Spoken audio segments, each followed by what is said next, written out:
The new series Teacup is loosely based on the book Stinger by Robert McCammon. I've read some of the book's history, but since this series is about different people, you won't miss much if you haven't read it. But the things we see and how they act are pretty much the same. I don't want to give anything away to people who haven't read the book or have no idea what this show is about, though.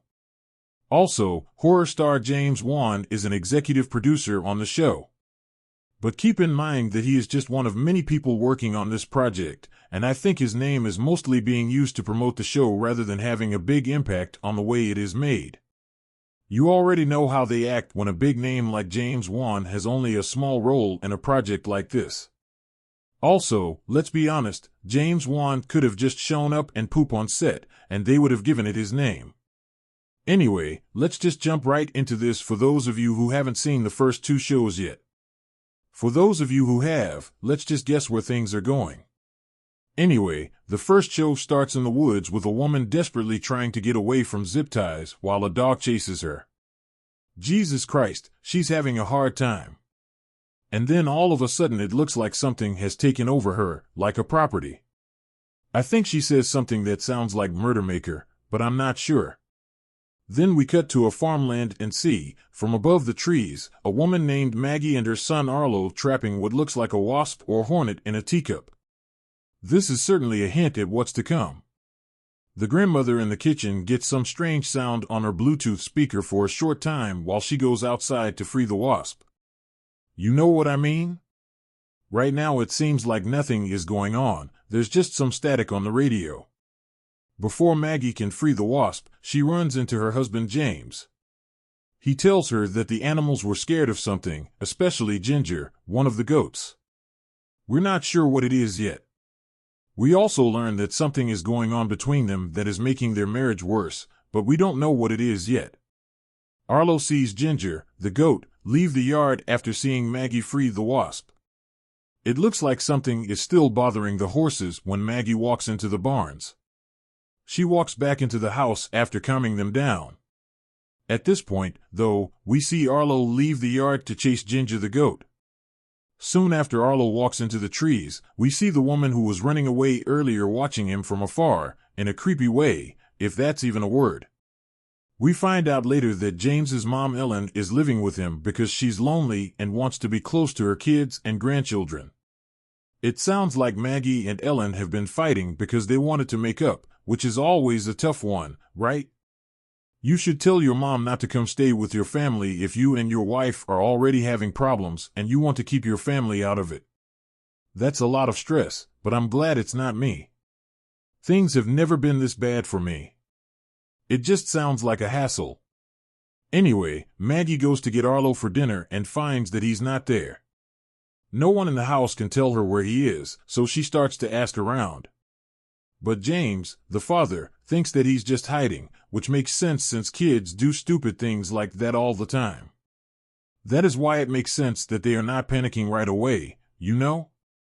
So, even though it's getting late and they need to find Arlo, the Shanleys, who live next door, rush over and honk their horn because their horse seems to be having trouble. They went to Maggie because she is a vet for animals. She lets them know that their pets have also been acting strangely. We can see how badly this horse has been going to the bathroom. Things are really starting to get weird now. Once inside, Nicholas, the son of Reuben and Valeria, tells his family that the horse just kept slamming its head against the fence until it passed out. What the hell is going on with these animals on this show? What's going on? Anyway, when they are alone in the kitchen, Ellen, Nicholas's grandma, tries to calm him down by playing some music. The radio starts to go crazy again, and Nicholas tells her that the same weird stuff was happening to their radio in the car on the way there. Mag and Reuben are outside trying to help this poor, crazy horse. On the inside, James and Valeria seem to be hiding something. We're not sure what it is, but it looks like they may know something about the strange events or have just been sleeping together. Who knows? Finally, we go back to Arlo, who has been running around in the woods behind the goat and meets the crazy woman. And I have to say that this first episode is working out pretty well. Nick is also out with Merle, James, and Maggie's daughter, while they look for Arlo in the woods. He's just awkwardly flirting with her, and I don't know, maybe he's on his way somewhere. The weird stuff these days, kids kind of like it. Then we learn that James and Valeria did have an affair while they were looking for Arlo. We also learn that James's family seems to already know about it. It looks like they are now in the healing process for this. It looks like James's family knows he's been cheating on his wife, but they don't know who. James also tells Valeria a story about how Maggie is always in charge and how she always knows what to do, even when things go crazy. How, though, he saw her lose it for the first time when their daughter went missing when she was a child. After reading her Hansel and Gretel, she went to the oven to see if she could fit. But they found her there. That's kids for you. Merle, Nicholas, James, and Valeria finally meet up with Merle and Nicholas again. They were able to find the neighbor's dog and the goat, but not Arlo. They see what looks like another dog or wolf shooting through the trees, but they decide it's time to go home.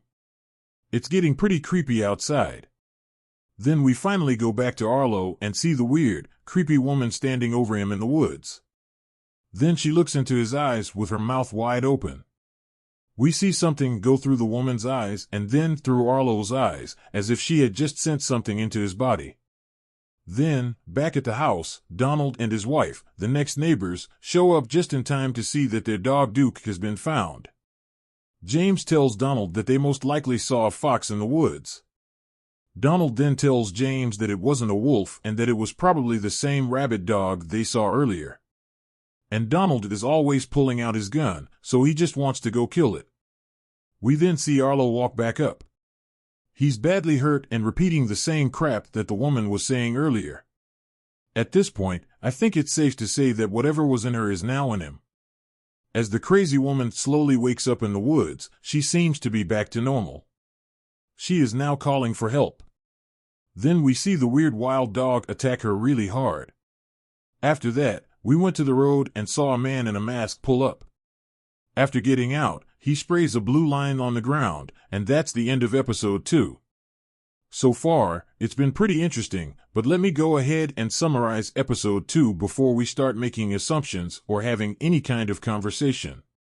Okay, so the first episode wasn't terrible. But the second episode starts with the same static signal that makes the lights flash and the speakers sound bad.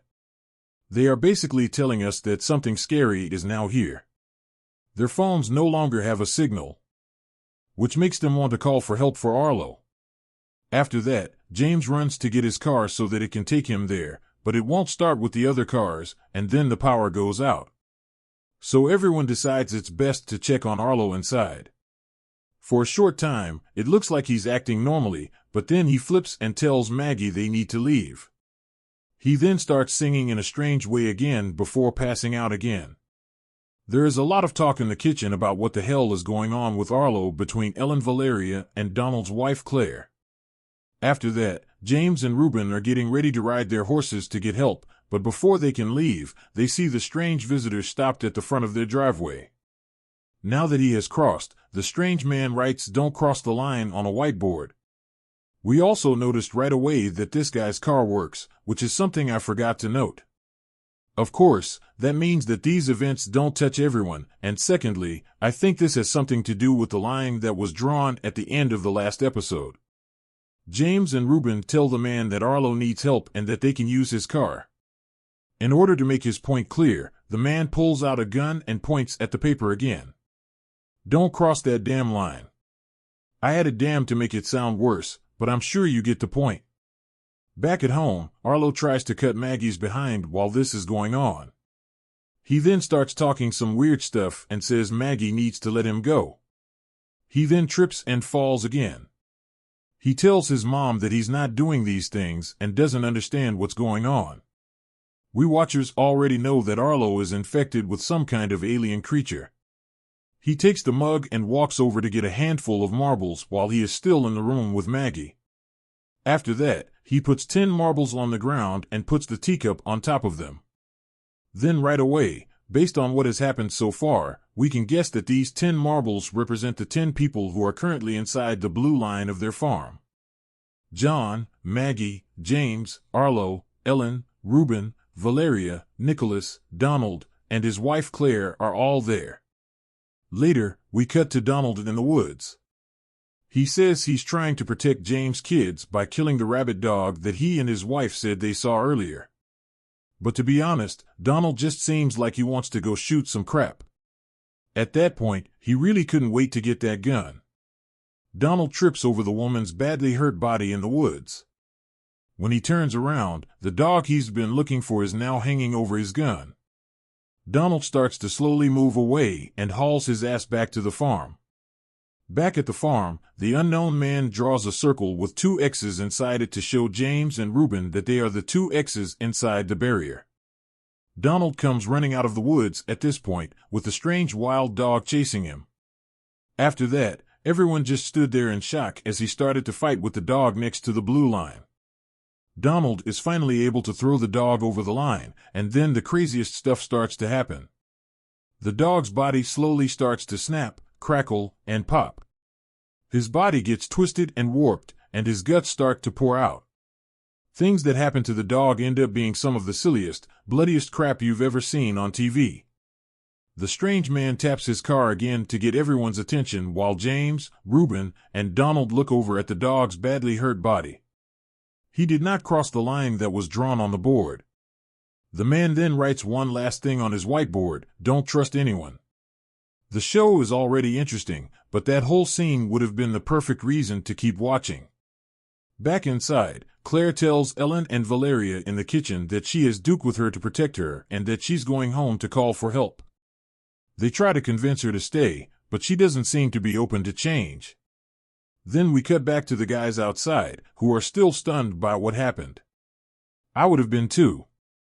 But as they turn around, they see Claire walking away from the house. Duke, the dog, figure out something is wrong and get away from her crazy behind. The men then yell at Claire to stop, but she acts like she doesn't hear them and yells back that she's going home.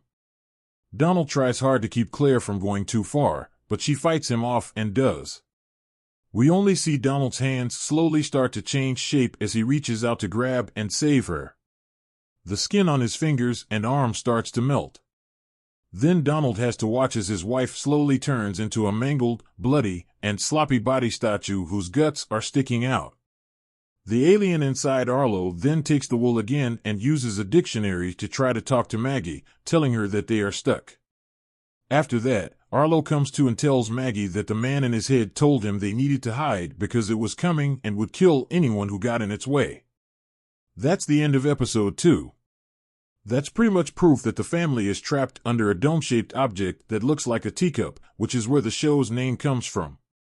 Based on how it jumped into Arlo and the strange visitor telling everyone not to trust anyone, I also think it's pretty clear that this alien thing can jump into any host, making it sound like this thing could be anyone.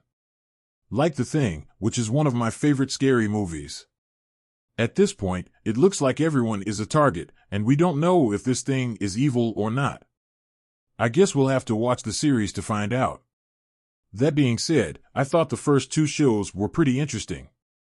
The pace was pretty good, and things did move along pretty quickly. I don't have any issues at the moment, and I'm looking forward to seeing where things go. Also, if you're watching this right now, please leave a comment below with your thoughts.